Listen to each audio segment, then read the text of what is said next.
भजन लाल को तो किसी के सामने हाथ जोड़ने पड़ते होंगे जाके, मैं तो जनता के अलावा किसी के सामने हाथ नहीं जोड़ता। अब आप ये मत सोचना कि हनुमान जी कहाँ से डांडियों में जुड़वाएंगे, इनकी खुद की बिजली का कनेक्शन कट गया। अरे वो कट गया, मैं चाहता हूँ कि सरकार खुद घुटने टेके और खुद जोड़ के आके मुझे फोटो भेजे कि साहब जोड़ दिया, गलती हो गई, और 2 अधिकारी निलंबित हो। हमारे मुद्दों की लड़ाई है। JSW अंबुजा जिस तरह गुंडागर्दी कर रहा है, वह हमारे बच्चों में जिस तरह मुकदमे दर्ज किए, SP की सब जगह पार्टनरशिप जगह जगह चल रही है। तीसरे चौथे हमारे लाइम स्टोन के, सैंड स्टोन के एक ज्ञापन जो हमने तैयार किया है, जिसमें कई ब्लाइंड मर्डर है जिले के जो आज तक नहीं खुले। बालाजी के थानेदार पे लोगों ने कैंपर गाड़ी चढ़ा दी, अपने ही पुलिस के महकमे के थानेदार का ब्लाइंड मर्डर ये आज तक नहीं खोल पाई राजस्थान की पुलिस। तो तमाम जो मुद्दे हैं वो हम एक बार सरकार के पास कुछ लोग आएंगे, उनको दे देंगे। अगर हमें लगता है कि हमारी सारी मांगे मान ली तो बात दूसरी है, और हमें लगता है कि नहीं मानी तो फिर आप यहीं बैठे रहो, आगे पीछे मत होना, क्योंकि फिर अपने को कूच करना पड़ेगा, और कूच होगा वो ऐतिहासिक होगा, पूरा देश इस कूच को देखेगा, यह भी ध्यान रखना। डर तो नहीं लग रहा है ना? अब खाली बातों से नाम नहीं चलेगा कि सूरा वीरा, तो लड़ाई लड़नी पड़ सकती है कई बार। तैयार हो जाओ, कौन लड़ेगा? पहले के लोग अगर लड़ाई लड़ते तो आज हम इस तरह थोड़ी दिखते। पहले के लोगों ने लड़ाई नहीं लड़ी, बेवकूफ बनाया, ने बिजली लाए, ने पानी लाए, ने सड़कें बनाई, ने स्कूल बनाए, कुछ भी नहीं बनाया। फिर भी मैं आपके बीच खड़ा रहा, सरकारों से लड़ता रहा, सरकारों में शामिल नहीं हुआ, और इसीलिए आपका प्यार प्रेम आशीर्वाद इस राजस्थान में, इस देश में सबसे ज्यादा किसी सिंगल नेता को जाता है तो आपने हनुमान बेनीवाल को, अपने भाई को हमेशा आशीर्वाद दिया। इस देश के किसी भी कोने के अंदर चले जाएं, 5000 से ज्यादा तेजाजी महाराज के मंदिर बन गए। हाँ, खरनाल का मंदिर अभी नहीं बना, वो योग नहीं बन रहा, मैं क्या करूं बताओ मुझे। योग बनेगा उस दिन मंदिर भी बन जाएगा, और मंदिर की शुरुआत हुई तो तेजाजी के मंदिर के साथ 5000 मंदिर बन गए देश में। कितने? 5000, और 5000 बन रहे हैं। मेरे पास तो आता है ना कि उद्घाटन करो, तो मैं कहता हूँ आप प्रधान जी, MLA साहब किसी कर लो, सब जगह पहुंच नहीं पाता मैं। हरियाणा यूपी के अंदर भी आपके वीर तेजाजी महाराज के गाने पे वहां के लोग जो हमसे बहुत सक्षम है, हरियाणा, उत्तर प्रदेश, दिल्ली, पंजाब के लोगों ने जो लड़ाइयां लड़ी, हमने नहीं लड़ी वो लड़ाइयां। कोई गलतफहमी मत रहना कि राजस्थान के लोगों ने वो लड़ाइयां लड़ ली, वो लड़ाके वही थे। लेकिन फिर भी आज वो ये बात मानते हैं कि नागौर का लड़ाका, मारवाड़ का लड़ाका, राजस्थान का लड़ाका इस देश के किसान कौम की रखवाली करेगा, आगे खड़ा मिलेगा। वो सम्मान और विश्वास मैंने इस राजस्थान का और आपका समाज का इस देश के अंदर बिठाया। तब देश के प्रधानमंत्री और गृह मंत्री कहते हैं कि हनुमान को मनाना आसान नहीं है, वो तो मर्जी का मालिक है, जहां उसके लोगों का फायदा होगा उसी झुंड में खड़ा मिलेगा। हमारे झुंड में आया कि नहीं, वो मर्जी का मालिक है। बीजेपी को छोड़ा, कांग्रेस वाले आगे आ जाओ, हम तो तैयार हैं बीजेपी को हराना है। कांग्रेस पीठ में छुरा घोंप के भाग गई। फिर भी नागौर के लोगों ने ध्यान रखा। इस बार थोड़ा सा मामला गड़बड़ हो गया था, जीत बहुत अंतर से मान रहा था, क्योंकि जाट, मुस्लिम और मेघवाल और कांग्रेस का जो वोटर होता है वो 14 लाख से ज्यादा वोट है, 22 लाख में से 15 लाख वोट, 15 लाख वोट, और सामने 7 लाख वोट बीजेपी माइंडेड। तो 7 लाख वोट, 15 लाख वोट, फिर भी 40,000 से जीत कम हुई थी ना। मानते हो कि नहीं मानते हो? तो बस मानना सीख जाओ, अगली बार गलती नहीं हो, ये ध्यान रखना। आगे जो भी चुनाव आएंगे, जिस हिसाब से लड़ेंगे, जो भी मुद्दे होंगे, कल मैं डीडवाना के अंदर बैठक लेके आया, कोई सुनने वाला ही नहीं। डीडवाना कुचामन के अंदर कांग्रेस के विधायक तो ये कह देते हैं हमारी सरकार नहीं है, और बीजेपी के अंदर दलाल छोड़े हुए जगह जगह। कौन सुनेगा इस राजस्थान की, बताओ मुझे। कांग्रेस तो एक ही बात कहेंगे, हमारी सरकार नहीं।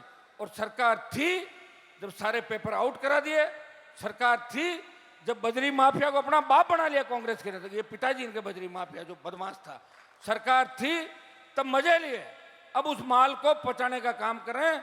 और भजन लाल ने कहा कि कांग्रेस के नेता रात के अंधेरे में मेरे से मिलते हैं। मेरा तो नहीं कहा, एक बार कह के दिखा दे। मैंने तो देखा ही नहीं भजन लाल को नजदीक से ही। कोई 20 साल पहले पार्टी कार्यालय में गया जब देख लिया होगा, बाकी मैं उस समय इतना जानता भी नहीं था, लेकिन मैंने मुख्यमंत्री को नहीं देखा नज़दीक से। अभी जब एसआई भर्ती को लेकर रैली थी तब संदेश आया था, कमिश्नर संभाग यहाँ पे आए, उन्होंने कहा साहब हम कोर्ट के अंदर कर रहे हैं, मदद करें। फिर धोखा किया, उप समिति के अंदर बैठे लोगों ने बदमाशी करी और एसआई भर्ती को रद्द नहीं होने दिया।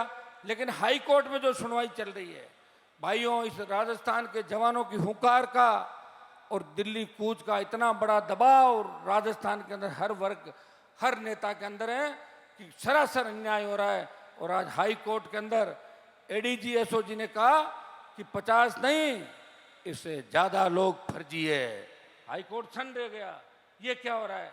सरकार कुछ कह रही है, ये एडीजी साहब कुछ कह रहे हैं, लेकिन निश्चित रूप से विजय आपकी होगी, ये मैं आपको विश्वास दिलाता हूँ। अभी हमने टाइम दिया है, एक बार जो हमारे मुद्दे हैं उनको लेकर अगर ये वार्ता करना चाहेंगे तो अपन इनके पास भेज देंगे, नहीं तो आज इच्छा है कि कलेक्ट्रेट की तरफ चलें, बीच में जो इधर बैरिकेड फेरिकेड लगे इनको फेंक देंगे उखाड़ के, 2 मिनट का काम है। अभी थोड़ी देर हम वेट करेंगे और तुम इधर उधर मत जाना। अरे रवाना हो गए तो मैं कह रहा हूँ कूच करना, गांव की तरफ कूच करो, गांव में थोड़ी जाना है, कूच करना है इधर और या इधर। इधर क्या है? रेलवे ट्रैक है, वहां भी ले जा सकता हूं, तैयार रहो, ठीक है ना। आज जो मामला होगा वो आर पार का होगा। आप जो चाहते हो वो सारे आपके काम होंगे। और ये जो छोटे मोटे छुटभैये नेता और कई गलती से बन गए, इनकी आप चिंता छोड़ दो, इनकी चिंता मेरे पे छोड़ दो। आप तो सिर्फ मेरी चिंता करो, इससे सब कुछ ठीक हो जाएगा। मैं धन्यवाद दूंगा आप सबका, विशेषकर हमारी बहन इंदिरा बावरी जो महिला होते हुए भी आधी रात को लड़ने के लिए पहुंच जाती है, छोटे भाई नारायण और जितनी टीम उधर से लेके इधर तक, चेयरमैन साहब, पूर्व प्रधान जी, सारी जो टीम हमारी नागौर के अंदर जो मंच में विराजे हैं, सारे राष्ट्रीय लोकतांत्रिक पार्टी का पूरा परिवार, इस जिले के प्रमुख नेतागण और हमारे कॉलेजों के पूर्व अध्यक्ष जो 4-5 की संख्या के अंदर बैठे हैं, खरनाल तेजा स्थली का अध्यक्ष, हमारे जितने भी उप प्रधान बावड़ी बैठे हैं, उप प्रधान बोरुंदा, आरएलपी का पूरा परिवार और शेखा पूर्व प्रधान खींवसर भी बैठे हैं, आरएलपी का पूरा परिवार और तमाम संघर्ष के साथी मेरे और तमाम आप लोग जो मेरे आला कमान हो। एक नेता बोला कि हनुमान बेनीवाल भी सचिन पायलट गए अशोक गहलोत के पास, तो मैंने कहा 10 साल पहले ही चले जाते हैं, जब तुम्हें यही करना था तो क्यों लड़ाए लोगों को, सरेंडर कर दिया। तो सचिन पायलट का एक नेता बोला कि हनुमान जी कहाँ सरेंडर करते हैं हमें मालूम है।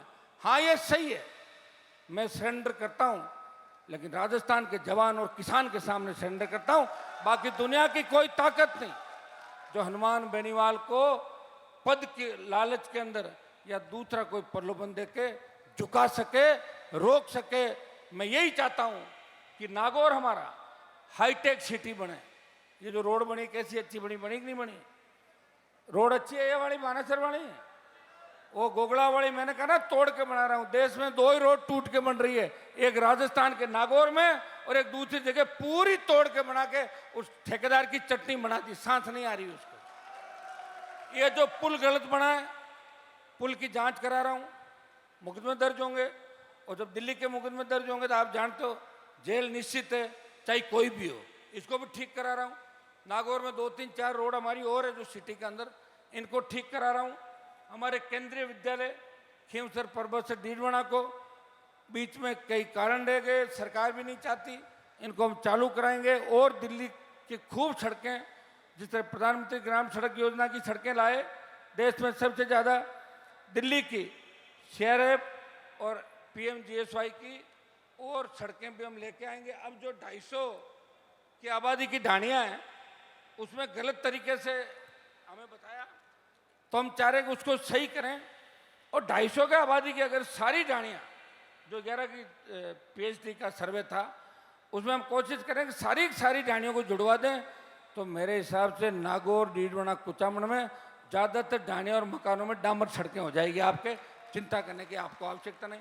इतने कॉलेज खुलवा दिए, और सबसे बड़ी बात कि दिल्ली में आपका, नागौर का, राजस्थान का इतना रुतबा बढ़ा दिया कि देश के हर कोने से जब लोग आते हैं वो कहते हैं कि भाई साहब ये मामला तो आप ही उठाओ, और किसी के बस की बात नहीं। तो इससे ज़्यादा मान सम्मान किसी को मिल नहीं सकता। ताबड़तोड़ मीटिंगें कर रहा हूँ, जो भी मैं कर सकता हूँ। डिस्ट्रिक्ट इलेक्ट्रिक कमेटी का चेयरमैन हूँ, आज मीडिया वाले पूछ रहे थे कि भाई साहब आपका कनेक्शन काट दिया। मैंने कहा मेरा कनेक्शन काट दिया, मैं भजनलाल का ही कनेक्शन काट दूंगा। क्या कनेक्शन से, मेरी बात सुनो, मैं कोई बिजली चोरी थोड़ी कर रहा था। बिजली के बिल तो चढ़ जाते हैं ऊपर नीचे। नई बात क्या है, सेटलमेंट कमेटी जो बनती है या उसको चेक कराते हैं, वापस रिव्यू करने का अधिकार होते हैं। अब यहाँ तो कई लोगों करोड़ों के बिल होंगे, लेकिन हनुमान बेनीवाल से सरकार डरती है, और जब सरकार डरती है तो सरकार छेड़ती है। कांग्रेस के किसी नेता को नहीं छेड़ रही है, और छेड़ती है तो फिर मैं तो रुकने वाला हूँ ही नहीं, मैं सरकार को दुगनी ताकत से छेड़ता हूँ। मैं धन्यवाद दूंगा मेरे सोशल मीडिया के छोटे भाइयों का इस प्रदेश और देश के अंदर।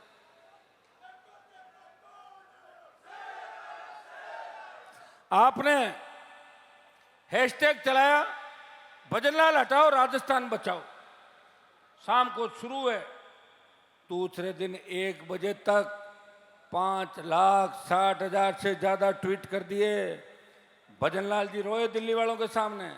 दिल्ली वालों ने बोला क्या कर रहे हो, ये क्या बदनामी हो रही है। तो ट्विटर पे बात करके और उसको शेडो बैन कराया। पहली बार देश के अंदर हमने लोकतांत्रिक व्यवस्था को इस तरह उजड़ते हुए देखा, और अभिव्यक्ति की स्वतंत्रता, हमारे बच्चों के खिलाफ जिस तरह मेल भेज के डराने का कोशिश की। भजनलाल जी, एक भी बच्चे को पकड़ के दिखा दो, अब तो हर दिन आंदोलन होगा, हर दिन सड़कें जाम होगी, हर दिन राजधानी को घेरेंगे। और जब वो ट्वीट देखे तो शो कर रहे थे कि 20 लाख ट्वीट आपने किए। कितने? 20 लाख। कनाडा से एक टेलीफोन आया मेरे पास, अपने यहाँ के पंजाब के थे। वो बोले साहब वर्ल्ड में 8वें नंबर पे चला। कितना? वर्ल्ड में 8वें नंबर ट्विटर ट्रेंड। ये इतना बड़ा प्यार प्रेम आपका है। तो अब आप नजदीक हो सत्ता के, थोड़ा धैर्य रखना, धैर्य रखो। एक चीज ये भी सीखो कि मंच मैं तो चाहता हूं मैं सामने बैठूं, फिर आप मंच पे बिठा देते हो। मंच पे बैठने की होड़ कभी मत करो, ये परिवार अपना जब भी मजबूत होगा। मंच पे बैठना, आज मैं कई नौजवान नेताओं को देख रहा था बीकानेर से, इन्होंने कहा हमारे भाषण नहीं, जिले से एक ही कराओ। इस तरह का अपन सोचें, क्योंकि जहां सभा होती है ना, मान लो सीकर में रैली हो तो फिर नागौर के 3 लोग बोल दो बहुत है, कोई 30 थोड़ी बोलोगे। सीकर वालों का नंबर आने दो। जयपुर में रैली है, पूरे प्रदेश से 1-1, 2-2, 4-4 वक्ता बोल लेंगे। उसमें ये मानो ये हमारा परिवार है, उस परिवार को मिलके चलाना। किसको क्या चलाना? मिलके। तुम एक भी रूट के मेरे से जाते हो, मुझे तकलीफ होती है, क्योंकि तुम दिल से जुड़े हुए लोग हो, और जाते हो तो तकलीफ मुझे भी होती है। और मैं फिर भी प्रयास करता हूं कि हर आदमी को मौका मिले। हमारे संगठन की जल्दी, अब आप कहोगे जल्दी टीम क्यों नहीं आई, तो टीम आई, कोई दूल्हा तो मिलेगा ना प्रदेश का, प्रदेश देश का दूल्हा एक बार मिल जाए। बाकी तो सब रेडी है मामला, बस 2-4 दिन में जैसे ही ढूंढेंगे टीम भी तैयार हो जाएगी। अब के छात्र संघ चुनाव लड़ने के लिए भी अपनी स्टूडेंट विंग का अपन कर रहे हैं कि स्टूडेंट विंग राष्ट्रीय लोकतांत्रिक पार्टी की राजस्थान में चुनाव लड़ेगी। दिल्ली, हरियाणा, पंजाब सब जगह, तो क्यों नहीं, हमारे बच्चे क्यों नहीं लड़ सकते? छात्र संघ चुनाव कराने की बात कौन कर रहा है? गहलोत साहब का मैंने ट्वीट पढ़ा, कह रहे चुनाव करो। मैंने कहा गहलोत साहब शर्म तो करो, आप सीएम थे, हम सड़क पे थे, आपने कराए तो नहीं चुनाव। अब कहाँ गए वो सचिन पायलट जो कह रहे थे कि आरपीएससी में भ्रष्टाचार हो रहा है? मैंने तो नहीं देखा उनको 80 दिन के अंदर। कहाँ गए कांग्रेस के दूसरे नेता? भाइयों, ये आपके संघर्ष का परिणाम है कि आरपीएससी के अंदर एक मजबूत और ईमानदार चेयरमैन की नियुक्ति हो गई है। और कल सरकार ने आरपीएससी पुनर्गठन की तरफ एक कदम आगे बढ़ाते हुए सदस्यों की संख्या बढ़ा दी। और 2-3-4 दिन बाद सुन लेना कि अब सदस्यों की नियुक्ति जातीय आधार पर नहीं होगी। जो अच्छा होगा, मेहनती होगा, ईमानदार होगा, पारदर्शी होगा, वही आरपीएससी के अंदर एंट्री करेगा। बाकी कचरे को बाहर निकाल के फेंक देंगे, ये मैं आपको विश्वास दिलाता हूँ। ये लंबी लड़ाई है। अंग्रेज आए थे, घुस गए थे, उस वक्त अगर उनको भगा देते तो इस तरह 150-200 साल हमें झेलना थोड़ी पड़ता। लेकिन फिर फूट डालो, राज करो। सरकार को किसी ने कहा कि आप ऐसा ही भर्ती रद्द क्यों नहीं कर रहे हो, कि रद्द तो कर दें लेकिन क्रेडिट हनुमान जी को मिल जाएगा। तो मैंने कहा आप ले लो क्रेडिट, भजन लाल जी अपने घर बुला के कर दो। और मैंने कहा अगर आप रद्द कर दोगे तो बच्चा आपका माला पहना के स्वागत कर देंगे, सीएम ने इतना बड़ा काम किया। ये तो वादा ही बीजेपी का था। बीजेपी अपनी लड़ाई लड़ नहीं पा रही है, इसलिए मुझे लड़ाई लड़ नहीं पा, वो अपना वादा निभा नहीं पा रही है, अपने काम कर नहीं पा रही है। कांग्रेस को लोगों को बचाने की कोशिश कर रही है, इसलिए हनुमान बेनीवाल को हर तबके की लड़ाई लड़नी पड़ रही है। मेरे साथ रहने वाले 20 साल से जो मेरे पारिवारिक लोग हैं वो दुखी है मेरे से, कि दूसरा तो एक बार एमएलए बन जाता है, वो करोड़ रुपए कमा लेता है, अरबपति हो जाता है, कोई डिफेंडर लेके घूम रहा है, कोई रील बनवा रहा है। आप 7 बार जीत गए, 3 क्या कर लिया आपने? ये और कहते हैं क्या नौकी तेरा कर ली। तो मैंने नौकी तेरा नहीं करी। ईमानदारी से, अगर ईमानदारी में नाम आएगा राजस्थान में, बिना सोचे समझे घोड़ा होगा हनुमान बेनीवाल। युवाओं के लिए लड़ने में नाम आएगा हनुमान बेनीवाल, किसान के लड़ने में आएगा हनुमान बेनीवाल। प्रदेश के अंदर अगर माफियाओं के खिलाफ आवाज उठाने वाली पहली ताकत कोई है, जिसका पहला ट्वीट आएगा बदमाशी करने वाले चाहे मेरे समाज के हो और उन्होंने अन्याय किया, तो हनुमान बेनीवाल उन सब पीड़ित लोगों के साथ है। वो अन्याय के खिलाफ हमेशा खड़ा मिलता। ये तो नेक काम मैंने किया। हाँ ये सही है, मेरे साथ रहने से लंबे समय से बच्चे थक जाते हैं। तो बच्चों, अगर तुम चाहते हो कि सत्ता का आनंद लेना है सत्ता का आनंद, तो फिर अभी 1.5 साल तो अपने को सड़कों पे रहना है, इसका तो अभी दिमाग से निकाल दो, कभी आनंद लेंगे। अभी तो कोई चौके छक्के मौका आएगा जब छक्का लगा देंगे और अगली बॉल पे आउट भी हो सकते हैं, फिर अगला गेम खेलेंगे। अभी सोचो। लेकिन तुम सब ने अगर ईमानदारी से मेहनत करी, मैंने फिर आपको बता दूं, हमारे पास राष्ट्रीय लोकतांत्रिक पार्टी के अंदर मजबूत योद्धा है। वो अपनी ताकत को क्यों नहीं पहचान पा रहे? हमें जरूरत नहीं किसी की, हमें कहाँ जरूरत है कि कांग्रेस बीजेपी से हम लाएं और उसको नेता बनाएं। हमारी पार्टी में वो लोग हैं, सक्षम लोग हैं, सारी व्यवस्था ठीक हो जाएगी। और जिधर नौजवान चला है उधर जमानत चला है। हर क्रांति का प्रेरणा स्रोत और हीरो नौजवान है। 1857 की क्रांति, मंगल पांडे, झांसी की रानी लक्ष्मीबाई और भगत सिंह ने जब फांसी हुई और भगत सिंह ने जनरल डायर पे गोलियां चलाई, भगत सिंह ने जो कुर्बानी देश के लिए दी, उसके बाद ये बात चल पड़ी थी कि हर क्रांति के अंदर नौजवान की भूमिका होती है। अंग्रेज डरे और छोड़ के भाग गए। तो भाइयों, आज हर नौजवान को भगत सिंह की भूमिका के अंदर चलना होगा। चलोगे कि नहीं चलोगे? कोई भी एमडी स्मैक नहीं खाएगा, नहीं खाओगे ना? खाना भी मत। तुमने तो अभी देखी नहीं होगी जयपुर शिखर वालों ने। इधर कुछ बीजेपी के लोग जो पहले मेरे यहाँ काम करते थे, वो सत्ता के संरक्षण में दीदी दीदी दीदी करते, वो एमडी इसमें खुद भी खा रहे हैं।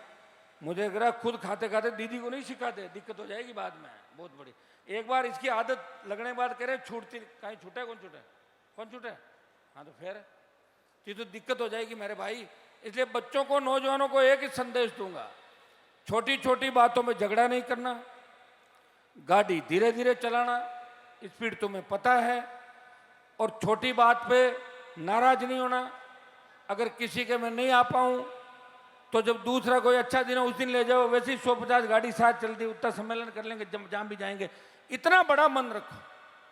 21 से लोकसभा है, मुझे वहां भी जाना पड़ेगा। मैं तुमसे इजाजत लेकर आया जयपुर के धरने से कि अगर मैंने नागौर डीडवाना में मीटिंग नहीं करी, अखबार ये छाप देंगे कि सांसद महोदय नागौर से गायब हैं, जिस तरह कईयों के पोस्टर लगाए आपने नेताओं के। तो मैं 18 तारीख तक, 19 तारीख तक नागौर डीडवाना के अंदर जो मेरे एमपी के नाते जो भी मेरी जिम्मेदारियां हैं उसको पूरा करूंगा। एमपी लेड भी निकालूंगा। अब सरपंचों का कार्यकाल खत्म होने के कगार पे, जिनको बिल्कुल कुछ भी हम नहीं दे पाए जिले के अंदर। पिछला एमपी लेड सारा खीमसर कॉन्स्टिट्यूंसी के अंदर बांट दिया था। डीएमएफटी का मेरा 10 करोड़ बकाए, एमएलए कोटे का सरकार रोक के बैठी है। ये सारे जो काम हैं, सड़क, पानी, स्कूल, बिजली, कुछ ढाणियाँ जो आज भी बिजली से नहीं जुड़ी, मैं आपको आश्वस्त करना चाहता हूँ, वो सारी हमने डीईसी के अंदर ले ली है। और अब आप ये मत सोचना कि हनुमान जी कहाँ से ढाणियों में जुड़वाएंगे, इनकी खुद की बिजली का कनेक्शन कट गया। अरे वो कट गया, मैं चाहता हूँ कि सरकार खुद घुटने टेके और खुद जोड़ के आके मुझे फोटो भेजे कि साहब जोड़ दिया, गलती हो गई, और 2 अधिकारी निलंबित हो। तब तक मैं ऐसे जुड़वाने वाला थोड़ी नहीं, ऐसे थोड़ी जुड़ूंगा कोई कनेक्शन। जनरेटर चला लेंगे और कुछ हो जाएगा। ये हाई कोर्ट पड़ा है ना, दे दूंगा वहाँ पे ले जाके। भजन लाल तो कुछ भी जिद्दी नहीं है। भजन लाल को तो किसी के सामने हाथ जोड़ने पड़ते होंगे जाके, मैं तो जनता के अलावा किसी के सामने हाथ नहीं जोड़ता।